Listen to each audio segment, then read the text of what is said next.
to our economy.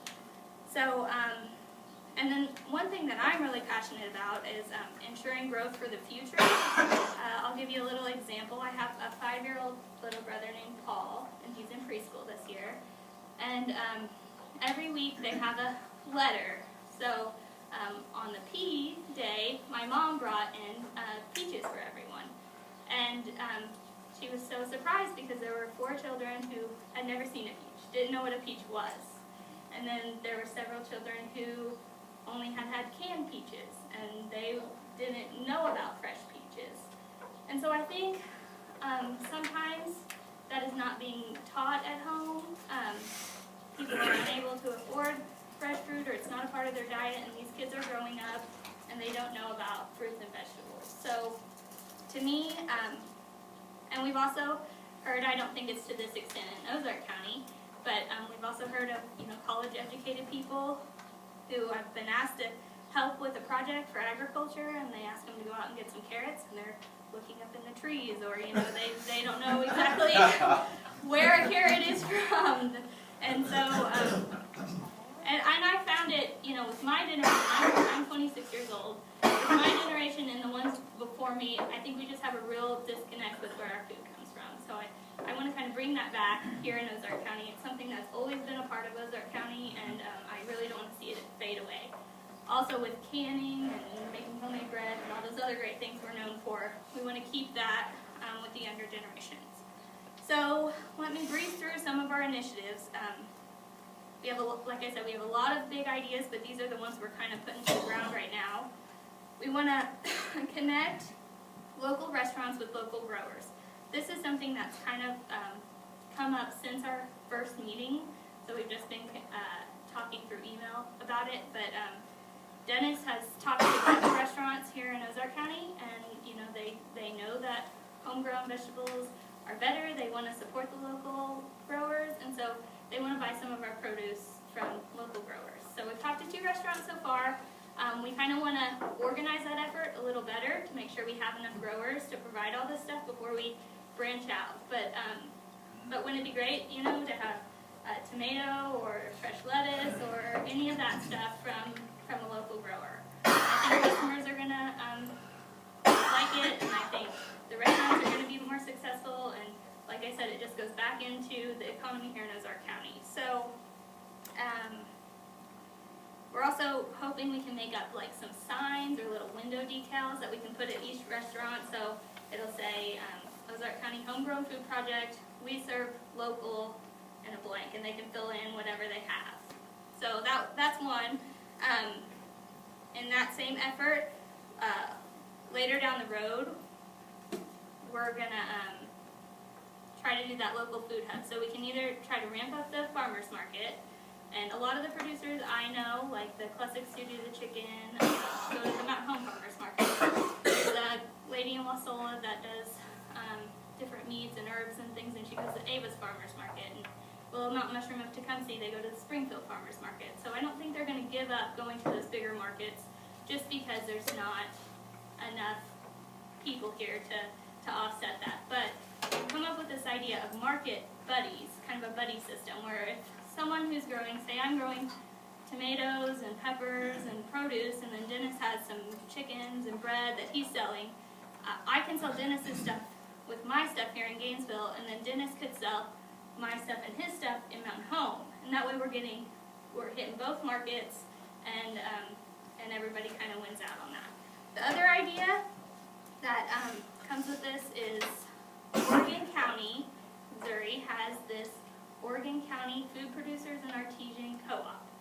And I got to speak with the organizer of that this Saturday, and I am so excited about it. They are doing great things over there. And it's cool because Oregon County is very similar to Ozark County as far as population and economic struggle and things that they're dealing with, we're dealing with also. So they've banded together all these local food producers and artisans, and they have a store that they're renting on the Alton Square where all the farmers can sell their stuff. It's on a 70-30 split, so the producer gets 70%, the co-op gets 30% to help sustain the rent and the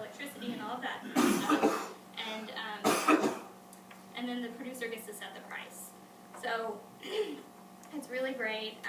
They also have a membership. They do theirs on a membership fee, and I don't completely understand it, but I know all the producers who are part of it, they pay a $10 membership fee that can either be in money or in service, so they can volunteer there at the co-op instead of paying the monthly fee, or they can pay the money. And they said they also have people who are used to live in Oregon County who live in a different state, but just think this is a great thing, and so they're just, you know, a member to help support it. So they also have, twice a week, they have a homemade bread and soup day on a pay-as-you-can basis. So the 2 days that they're open, they make a homemade soup, homemade bread. They deliver to everyone on the square there. They deliver to the local schools, and anyone can stop in. And if you don't have anything that time, it's okay. If you want to put however much you want to put in there, it's great. She said it's always worked out to where, you know, they haven't lost money on it. So Gina, does the health department not come in there on that bread? Yes. well, they have a certified kitchen. That's the other thing. They've done a certified I kitchen. mean to sell it down here, or like you couldn't sell dressed chickens down here. You can sell, as long as you meet the inspection requirements, you can sell them. Oh, Yeah. I didn't- Yeah, as long as the producer is meeting the inspection requirements of the USDA, the health department, and all of that, you can sell it. Okay. But it gets a little complicated, and there's regulations there, so we're making sure everybody understands those, and we're working with the health department on all of that. But they have a commercial kitchen there in their store that they've put in, so co-op members can come in. If they want to make jam, they can do it in the certified kitchen, and they don't have to pay a fee, and then they're able to sell it legally. So it works out great for everyone. So we've been talking about that. There's a group in Theodosia called the Ozark Neighbor Exchange, I think, and they're actually the ones who had contacted this Rachel Lester, and they were gonna do it there in Theodosia, and they got a hold of me, and they said they think Gainesville's kind of a better spot for it since it's the county seat, and so they're interested in kind of collaborating with us, and they know a lot of people on that side of the county that I don't know, so it's great. So that's an idea. Another initiative is edible landscaping. This kind of came about because Dennis listened to a TED talk. I don't know if you guys know what that is, but they're like under 20-minute little inspirational videos on all different topics.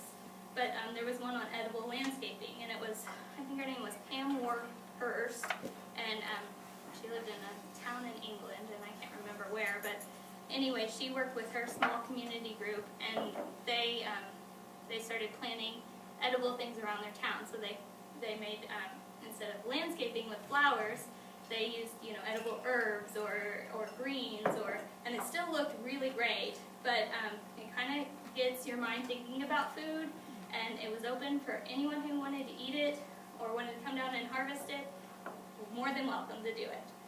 So she said that their farmers got a boost from it, because people were thinking about food, and she said it's just been all around really great for their county. They've also they've been able to develop this vegetable tourism type of thing where people take tours of all the places they're going, and they're selling tickets for that. People are coming in. It's crazy popular. I'm really surprised, but so anyway, so that was kind of what fueled this idea, and so we were talking about it here, and Dennis has talked with the commissioners, and they've agreed to let us plant a couple of cherry trees on the courthouse lawn, and we're trying to source everything locally that we can. So we're trying to find a fruit tree grower that's here in Ozark County, and I think we had one, Jim Edwards, is who we were told is the only person that does it, and he does not have any trees this year. So, but he wanted to donate. He wanted to order 2 trees from Stark Brothers, and he wants to donate them to the cause and have them planted there. So, and then, you know, that can go beyond that. You know, maybe we put lavender on the square or whatever. You know, so. But first, we're going to do the cherry trees on the courthouse lawn, and then a longer-term goal is a community garden. We want a place where people who don't have the land to grow or don't have the knowledge to grow can come down and grow at a community garden.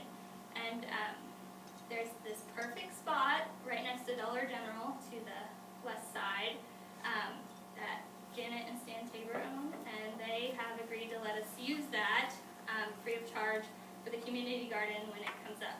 And it's perfect, it's flat and sunny and easily accessible, and there's a water hookup, and it's just, there isn't a better spot.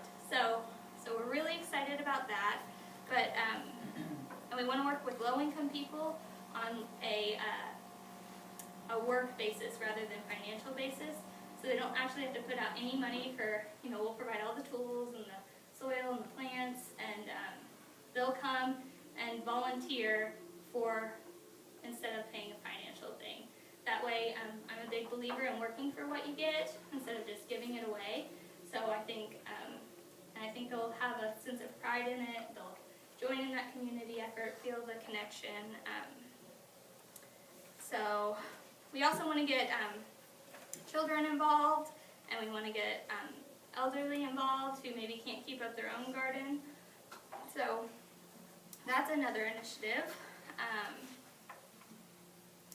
We've learned that a lot of community gardens fail, though. There's all this excitement. This is the thing that most people are most excited about when I talk to them. They're like, let's go do this, let's go put a shovel in the dirt and get it done. But we've learned that a lot of times there's a lot of excitement in the beginning, and there's a million grants out there to make it happen. But then 2 or 3 years down the road, it kind of fizzles out. So we're working right now this year to do a feasibility study and a community survey. So the health department is writing a grant now. It gets due April 10th. And they're going to include some of this in it so that they can pay for copies, for surveys, and things like that. So we can get a good idea of what people want, if they'd be willing, do they want a community garden, what do they want in a community garden, how much experience do they have, all those types of things. We've also talked with the city about inserting the surveys in with the water bills. I talked to Lisa about it. She's going to check and see if there's any rules against it, and then we have a new mayor, very soon, next week, so we'll work with him when he gets on board, or her, but it won't cost them any more money to mail out the bills, and since the city doesn't have an online pay system, then everybody has to either mail their bills in or bring them in. So it'd be a good way for people just to include that survey back in there, even if they don't want a community garden.